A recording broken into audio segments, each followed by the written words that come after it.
ये बिल्कुल सिद्ध बात समझ लीजिए।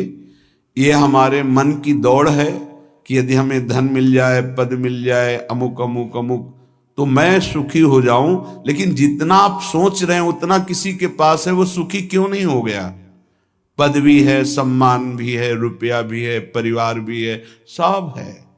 लेकिन यहां देखा है पूरे जीवन में जब मिले हैं कानपुर महानगर, वहां एक से एक फैक्ट्रियां, एक से एक धनी मानी, कहीं किसी के हृदय में संतोष नहीं देखा, विश्राम नहीं देखा, शांति नहीं देखी, निष्कामता नहीं देखी। तो है क्या? कूड़ा करकट ही तो जमा है।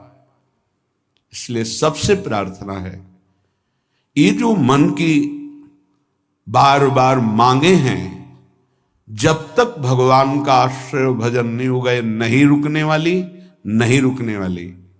कल एक प्रश्न कर रहे थे, ओवर थिंकिंग कैसे हमारी रुके? रुपया से रुक जाएगी? एक की चाह करोगे, लाखों की चाह बढ़ेगी, लाखों की चाह करोगे, करोड़ों की चाह, करोड़ों की पूर्ति, तो अरबों की चाह। ऐसे प्रत्येक भोग की चाह करके देख लो, अंदर से देख लो किसको विश्राम प्राप्त है। ये मन एक भूत जैसा है। किसी ने एक भूत को सिद्ध किया, भूत ने कहा हम तुम्हारा काम प्रत्येक करेंगे, पर हर समय मुझे काम में लगाना होगा, अमुक काम करो। वो बहुत तीव्रता से, शीघ्रता से वो कार्य कर देता है। और बताओ, वो तो परेशान हो गए। अगर काम नहीं बताओगे तो उठा के पटक देंगे तुम्हें। वो गुरुजी के पास गए और कहा प्रभु, हमने तो सुख के लिए भूत को सिद्ध किया था, ये तो दुख का कारण बन गया। ये कहता है हर समय काम बताओ, नहीं तो मार देंगे तुम्हें। तो उन्होंने कहा ऐसा करो, एक लकड़ी का खंबा गाड़ दो और उसे बोलो इसमें चढ़ते उतरते रहो, जब हमें काम होगा हम बोल देंगे तुम्हारे लिए यही काम है। समझ पाए? ये भूत मन है। इसे खाली रखोगे उठा के पटक देगा ओवर थिंकिंग में, कल्पनात्मक भोगों में, कल्पनात्मक भय में, चिंता में, ये पटक देगा। अगर इससे बचना है, इसकी पटकन से, तो जैसे गुरु ने बताया लकड़ी का खंभा गाड़ दो, ऐसे ही नाम का खंभा गाड़ दो। राधा, चल चढ़ उतर, राधा राधा राधा राधा, परम विश्राम मिल जाएगा, परम बलवान हो जाओगे, परम शांति मिल जाएगी। हमारी प्रार्थना मान लीजिए, ये बिल्कुल सत्य बात कह रहे हैं। जब तक आप नाम जप नहीं करेंगे तो आप अपने मन को विश्राम नहीं दे पाएंगे। और आप सब कुछ कर रहे हैं मन के सुख के लिए, मन की शांति के लिए, पर जिस मार्ग में चल रहे हैं दुखालयम अशाश्वतम, कैसे आपको इस नाशवान भोगों में शांति मिल सकती है? नहीं। विश्वास कीजिए, बहुत प्रीति से कह रहा हूं, बहुत अनुभव की, संतों की बात कह रहा हूं। यदि भगवान का आश्रय लेकर नाम जप नहीं किया तो तुम्हारा किया कराया सब मिट्टी है। परिणाम में तुम्हारे हाथ केवल शुभ अशुभ कर्म लगेंगे, पाप पुण्य, जिनके कारण हम नाना प्रकार की योनियों में जन्म मरण जैसे भयानक दुखों को भोगते चले आ रहे हैं। इसलिए भगवत चरणारविंद में परम सुख है, विश्राम है, शांति है, और वहीं हमें जाना है। भटक लो जितना भटकना है, लौट के तो यहीं आना है। ये भ्रम ऐसा बैठ गया है बड़े बड़ों के हृदय में कि धन से सुख है। बहुत विचित्रता माया की, ये सबके दिमाग में बैठ गया है। कोई बिरला ऐसा है कि इसकी इस पकड़ से बाहर हो, नहीं तो सबके दिमाग में बैठा है। गृहस्थ हो, विरक्त हो, बूढ़ा हो, जवान हो, सबके दिमाग में माया ने बैठा दिया, धन के द्वारा ही सुखी होगे। देख लो, बिल्कुल विश्वास मानिए। ये वो माया की चाल है जो आपके समय को, आपके चिंतन को, आपके आश्रय को नष्ट करके आपकी दुर्गति करवाएगी। अभी आपको पता नहीं चल रहा, जैसे अंधा आदमी गहरे कुएं की तरफ गिरने जा रहा है, उसको दिखाई नहीं दे रहा, देखने वाला दौड़ करके उसे बचाना चाहता है, वो नहीं मानता, ऐसे दिखाई देता, गया गया गया। धन का इतना बड़ा प्रभाव, कोई बिरला ही ऐसा है जिसके दिमाग में ये न चल रहा हो कि मुझे धन चाहिए। बिल्कुल आप आनंद पूर्वक विचार कर लीजिए, वृंदावन की भूमि में बैठे हैं, अगर किसी के हृदय में आता है कि मुझे नहीं चाहिए, वो भगवद आश्रित होगा, दूसरी कोई ऐसी वृत्ति नहीं जिसके द्वारा धन से आकर्षित न कर लिया जाए। प्रवचन करना, प्रभु का श्रृंगार करना, धार्मिक कार्य करना, ये सब बाहरी बात होगी, ये बाहर की वृत्ति। बाहर से हम बोल सकते हैं हम बड़े त्यागी हैं, हम बैरागी हैं, बोल सकते हैं, बोलने में बहुत सरलता है, सहजता है, लेकिन स्थिति में सत्य को साक्षी करके, भगवान को साक्षी करके देखो, हृदय में हर चेष्टा का फल धन की मांग है। ये हम नहीं कह रहे, हमारे शास्त्र कह रहे हैं। दूसरी माया की विशिष्ट आकर्षण शक्ति काम भोग, 3 में फांस दिया गया है।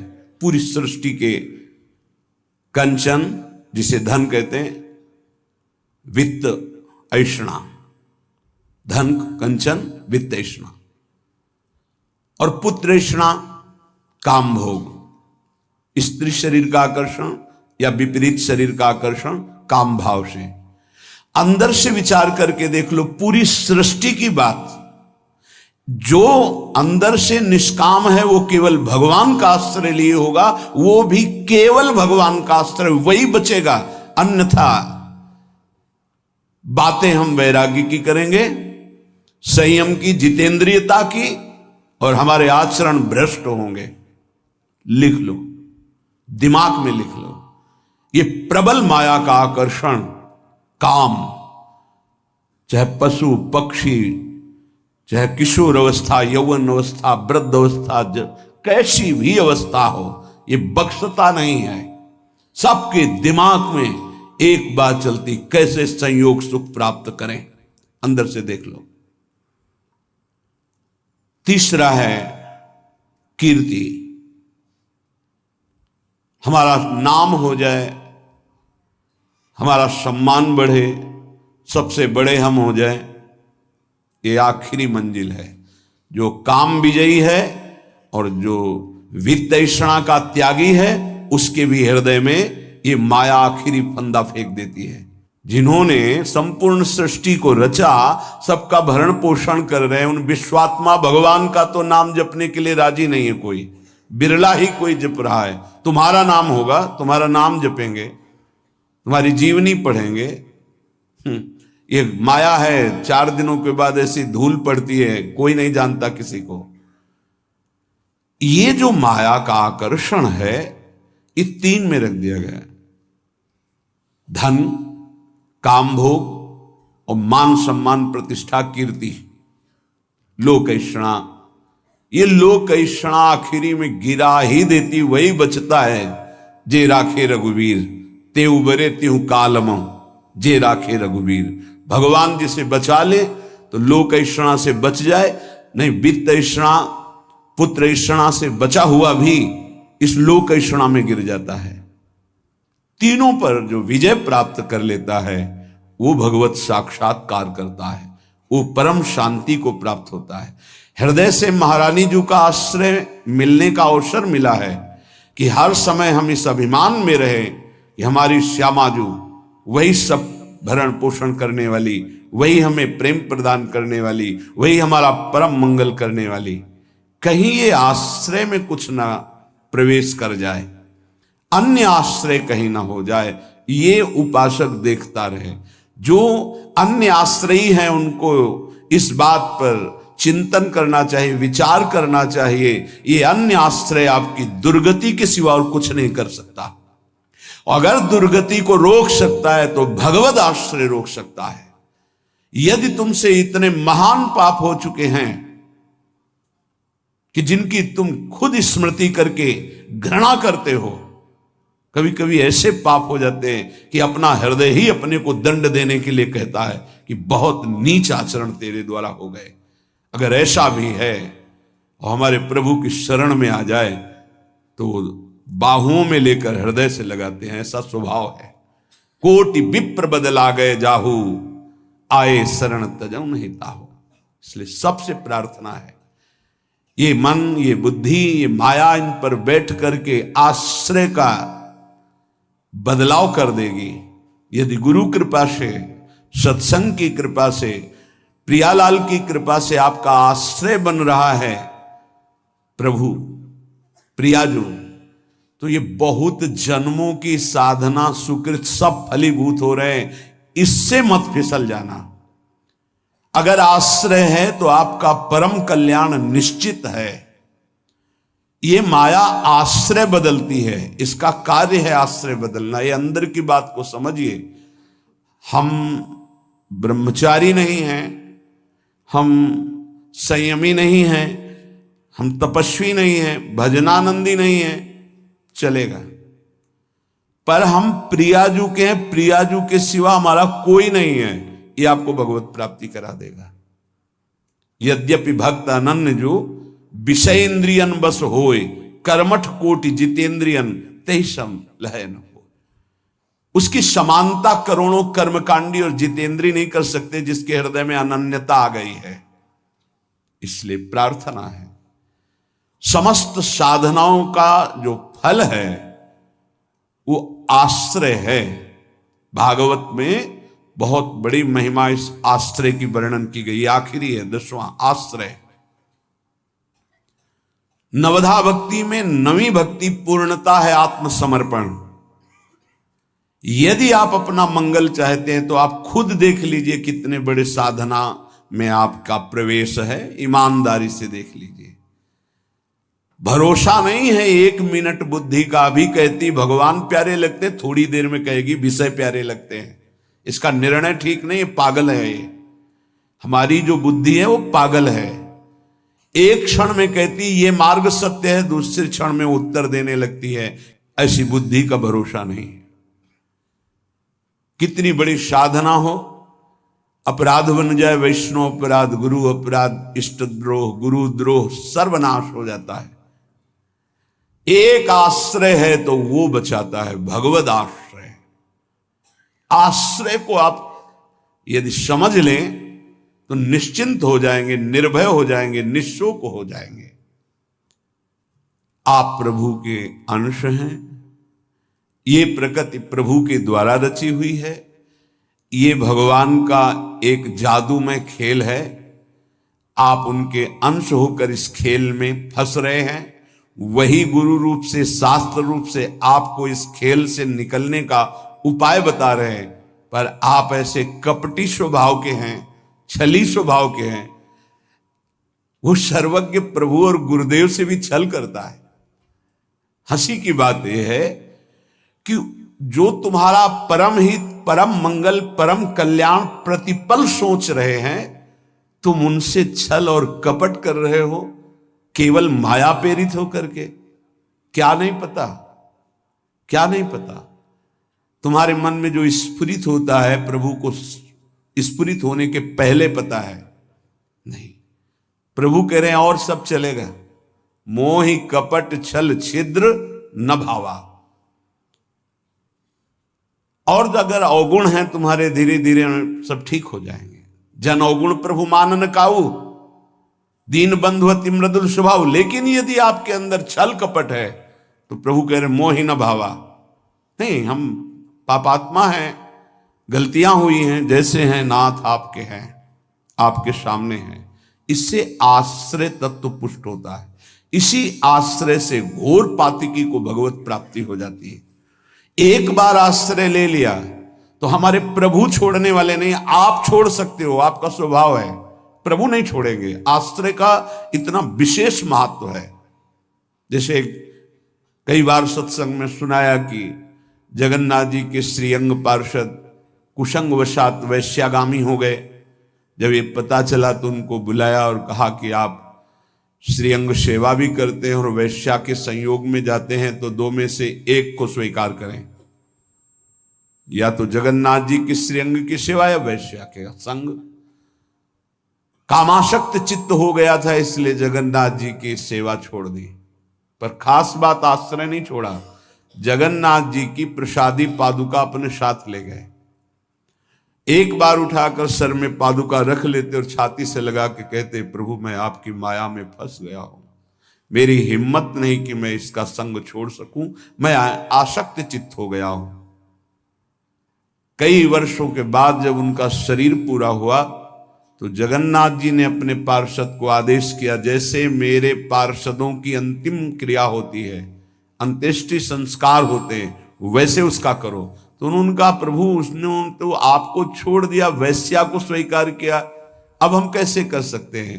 उनका जगन्नाथ जी ने कहा, नहीं, उन्होंने छोड़ दिया लेकिन हमने नहीं छोड़ा, हमारा स्वभाव छोड़ने का नहीं है। आप इस बात पर ध्यान दीजिए, कितना भी अपराध बन जाए, भगवान अपने भक्त को नहीं छोड़ते। नामे भक्ता प्रणश्यति, वही जब अंत्येष्टि क्रिया बाहरी भगवान आदेश कर रहे हैं, तो उनकी अंतिम गति में क्या भगवान कोई गड़बड़ी होने देंगे क्या? परम पद की प्राप्ति होगी। एक बार भगवान स्वीकार कर ले, आप आश्रित हो जाइए। एक बार कृष्णदास जी जो पुष्टि मार्गी हैं, आचार्य चरण से कुछ ऐसा, तो बाजार में देखा सुंदर जलेबी बन रही थी, इससे देखो, ओ ये तो श्रीनाथ जी के लिए बहुत सुंदर, और भाव में भर गए। तो उधर जब आचार्य चरण ने पर्दा खोला तो श्रीनाथ जी जलेबी पा रहे थे। तो कहा, जय जय, बाजार की वस्तु तो आपको भोग लगती नहीं, और हमने अभी लगाया नहीं, ये कहां से आप पा रहे हैं? उन्होंने भाव में लगाया भोग, और यहां साक्षात श्रीनाथ जी पा रहे। होगा कृष्णदास ने बाजार से भोग लगाया है। वह प्रभु कृष्णदास जी का तो त्याग कर दिया गया है, फिर आप भोग? बोले, आप आचार्य हो, आप गुरु हो, आप त्याग कर सकते हो, पर मेरा स्वभाव नहीं। एक बार जिसे पकड़ लिया उसे मैं कभी छोड़ नहीं सकता, वो भले मुझे छोड़ दे, मैं उसे नहीं छोड़ सकता। भाई जी महाराज से स्वामी अखंडानंद जी ने कहा, आप अपने मन की कोई एक बात बता दें। तो यही बात बताई कि उमा राम स्वभाव जिन जाना, ताहि भजन तजी भाव न आना। जिसने भगवान का स्वभाव जान लिया, उसे भजन को छोड़कर और कुछ अच्छा नहीं लगता। मान लीजिए, कृपा कर दीजिए, अपने ऊपर कर दीजिए, हमारे प्रभु का नाम तुम्हारी समस्त समस्याओं का समाधान है। बस कुछ दिन मन लगे ना लगे, काम बने ना बने, कोई लाभ दिखाई दे ना दिखाई दे, आप सतत नाम जपने का प्रयास कीजिए। परिणाम में नाच पड़ेंगे आप। पहले आपके पापों का नाश होने दीजिए। नाम का प्रभाव महाअमृत में, जिसने नाम को स्वीकार किया, चाहे वो जैसा रहा हो, उसका परिणाम बड़ा मंगलमय निकला है। देखो, आप कैसे हैं, कौन हैं, हमारे भगवान ये सब नहीं देखते। आपने भगवान का नाम उच्चारण किया, बस इसी से भगवान नहीं जाएंगे। अहोबत सुपचतो गरियाम यज्ञभाग्य वर्तते नाम तुभ्यम। वो चाहे चांडाल क्यों ना हो, नीच आचरण करने वाला क्यों ना हो, यदि वो नाम जपना शुरू कर दिया तो गरियाम सर्वश्रेष्ठ हो जाता है। तुम्हें कोई रोग शोक, कोई भी अभाव रात दिन जो जला रहे हैं, वो प्रभावित नहीं कर पाएंगे यदि नाम जप करोगे। बात समझ लीजिए। ये छोटे मोटे रोगों की क्या बात, जो 4 दिन में ठीक हो जाते हैं। आजीवन जब तक श्वास शरीर पे है, तब तक भयानक कष्ट के द्वारा जीना है। अगर नाम चल रहा है तो इसका कोई कुप्रभाव नहीं है। मन शांत है, प्रसन्न है, 100 में 1% भी इसकी कोई परवाह नहीं, कोई चिंता नहीं। जो शास्त्र में लिखा है वो जीवन के अनुभव में उतरना चाहिए। कोई भी रोग जिससे रात दिन लोग जलते हैं वो तुम्हें ताप नहीं दे सकता। कष्ट आएगा लेकिन वो आपको परास्त नहीं कर पाएगा। इधर से कष्ट का प्रहार तो इधर आनंद की वो बाढ़ लगी हुई है कि इधर लहरें कष्ट की हो रही, वो आनंद में डूबा हुआ है। ये किससे होता है? नाम जप से। प्रार्थना मान लीजिए, ये प्रवचन नहीं, ये जीवन है। अगर आप मान लेंगे तो निहाल हो जाएंगे, आप मस्त हो जाएंगे, आप इस दुखालय से पार हो जाएंगे। शोक, जिन वस्तुओं का हम सेवन करते हैं, जो प्रिय वस्तु होती है, प्रिय जन होते हैं, इनके वियोग में बहुत शोक होता है। सच्ची मानिए, यदि नाम जप कर रहे हैं आप और आपका नाम संग्रह हो चुका है, पाप नष्ट हो चुके हैं, तो आपको कभी किसी के भी वियोग में, चाहे वस्तु हो, पद हो, संपत्ति हो, संबंधी हो, आपके हृदय में ताप नहीं लग सकता। जासु नाम भव भेषज हरन घोर त्रैशूल, दैहिक दैविक भौतिक ताप, ये नाम जापक के हृदय में नहीं लग सकते, मस्ती रहती है। नरसिंह मेहता जी के पुत्र जब पधारे तो करताल उठाकर नाच रहे हैं गोविंद के सामने। बड़ा अच्छा किया, आप अपनी वस्तु स्वीकार कर लिए। धरोहर थी, आपने ले लिया, आपकी धरोहर आपने ली, मस्त होकर, कोई शोक नहीं। चाहे जितनी हानि हो जाए, उसको विश्वास है कि जिसने बिना किसी की सहायता के एक पलक झपकने में अनंत ब्रह्मांडों का सृजन कर दिया, वो भगवान जब चाहेंगे, अगर लौकिक सुख देना चाहेंगे तो बौछार हो जाएगी। इसलिए उसे शोक नहीं होता। अभाव, ये चाहिए, वो चाहिए, वो चाहिए, हमें प्रार्थना भी नहीं करनी भगवान से ये चाहिए। सच्ची मानिए, जैसे छोटे बच्चे का ध्यान माता स्वयं रखती है, क्योंकि वो मांग अपनी प्रस्तुत नहीं कर सकता। समय से कब उसे भोजन पवाना है, कब कौन सा वस्त्र धारण करवाना है, कब क्या उसकी सेवा करनी, ये स्वयं मां चिंतन करती है। ऐसे अनंत माताओं का वात्सल्य लिए हुए हमारे प्रभु अपने जनों का चिंतन करते हैं। योगक्षेमम वहाम्यहम शब्द पर ध्यान दीजिए। अपना कार्य है अनन्यश्चिंतयन्तो माम, भगवान का कार्य है योगक्षेमम वहाम्यहम। हम नाम जप करते हुए अपने कर्तव्य का पालन कर रहे, और श्री भगवान अपने कर्तव्य का, योगक्षेमम वहाम्यहम। जो अप्राप्त है उसे प्राप्त करा दूंगा, जो प्राप्त है उसकी रक्षा करूंगा, इसे कहते हैं योगक्षेमम। तू क्यों रो रहा है? अब मत रो, अब भगवान नाम जप कर, नाम रट, फिर देख जन्म जन्म से ये घिघियाते रोते चले यार, ये दे दो, ये दे दो, ये दे दो, फिर मरे, फिर वहीं से शुरू, ये दे दो, ये दे दो। कब तक ये भिखमंगापना हमारे मन में बैठा रहेगा? अरे मंगवे भलो न बाप सो, जो प्रभु राखे टेक। अविनाशी का बच्चा घिघियाता घूम रहा है विषयों में, समझ में नहीं है ना, समझ में प्रभु की समझ नहीं है, इसीलिए ये दुर्दशा होती चली जा रही। एक जन्म से असंख्यों जन्म हो गए ये मांगते मांगते। ये मंगतापना कब मिटेगा? ये अभाव कब मिटेगा? जब भाव का पता चल जाएगा। आप बहुत बड़े के हैं, आप स्वयं परमानंदमय हैं। आपको किसी वस्तु, स्थान, व्यक्ति से आनंद की खोज नहीं करनी। बस बाहर भटक रहे हो, इसलिए तुम्हारा जो भाव है वो अंतर्हित हो चुका है। अंतर में आओ तो न सोचति न कांक्षति समः सर्वेषु भूतेषु मद भक्तिम लभते पराम। न कोई शोक, न कोई चिंता, एक परमानंद की अनुभूति।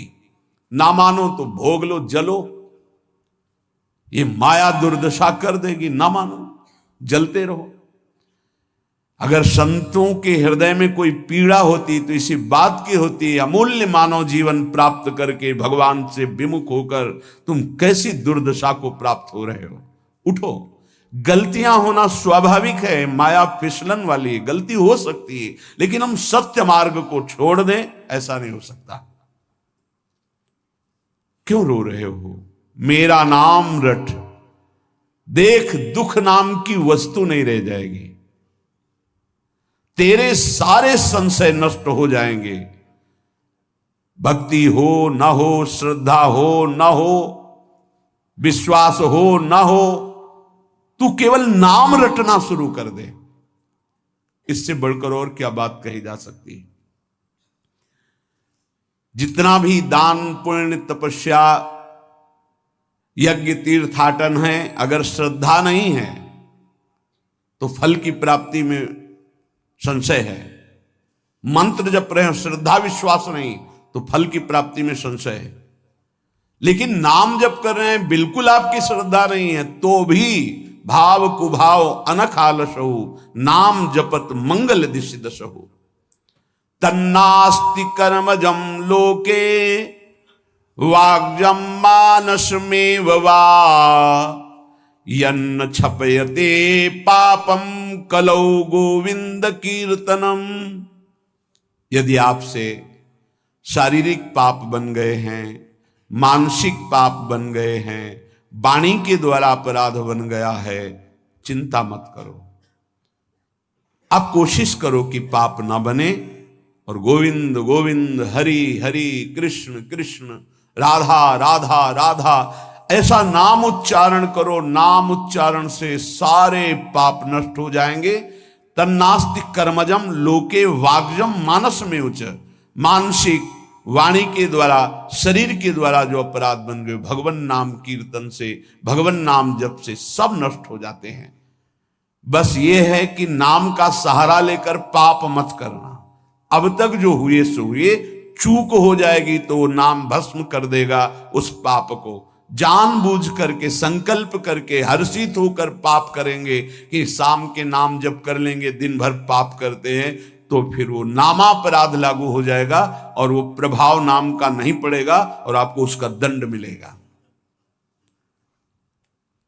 उठते बैठते खाते पीते सोते, सुख में दुख में, श्रद्धा से अश्रद्धा से, भक्ति से अभक्ति से, एकांत में कोलाहल में, जैसी भी परिस्थिति है उसमें तुम नाम जप करो। कुछ उपासक हैं वो परिस्थिति की मांग करते हैं भजन के लिए, चाहे वो गृहस्थ में हो या विरक्त में। कुछ ऐसा हो, एकांत हो, शांत हो, ऐसा हो ऐसा हो। तो भगवान अल्पज्ञ है क्या? तुमको जो परिस्थिति दी है वो भगवान ने विधान करके दी है। उसी विधान में यदि भजन कर ले गए तो सिद्ध हो जाओगे। परिस्थिति का परिवर्तन ना मांगा जाए, उसी परिस्थिति में भजन करके भगवान की प्राप्ति होगी जो भगवान ने हमको परिस्थिति दी है। परिस्थिति का जो परिवर्तन मांगते हैं उनसे भजन नहीं बनता। वो परिस्थिति के भोक्ता होते हैं, वो भजन के नहीं। इस बात को अंदर से समझो। अब हमारा मन उब गया, अब हम भाग करके गृहस्थी से विरक्ति बनना चाहते हैं। नहीं, जरूरत नहीं है। वेश परिवर्तन की जरूरत नहीं है। यदि आपने गृहस्थ धर्म स्वीकार किया है तो परिवार के भरण पोषण की जिम्मेवारी है, तो मेहनत कीजिए और नाम जप कीजिए, परिवार का पोषण कीजिए, भगवत प्राप्ति हो जाएगी। भाग के जाओगे तो जो कुछ तुम्हारा पुण्य बना है उससे तुम्हें जो वैराग्य हुआ है, वो जहां आपने दूसरों का अन्न पाया और जहां प्रणाम नमस्कार स्वीकार किया वो खत्म हुआ। फिर ऐसा मन चिंतन कराने लगेगा कि गृहस्थी से भी गिरी स्थिति हो जाएगी। जो वास्तविक आंतरिक भगवत प्राप्ति का वैराग्य है वो भजन बल से बहुत जोर का प्रकट होता है। वो परिस्थितियों की मांग नहीं करता है। जैसी परिस्थिति होती है उसमें ही भजन करना है, चाहे गृहस्थ हो चाहे विरक्त। जैसी परिस्थिति में प्रभु ने रखा है उसी परिस्थिति में भजन करके दिखाओ, क्योंकि भगवान ने तुम्हारे लिए मंगल विधान वही रचा है।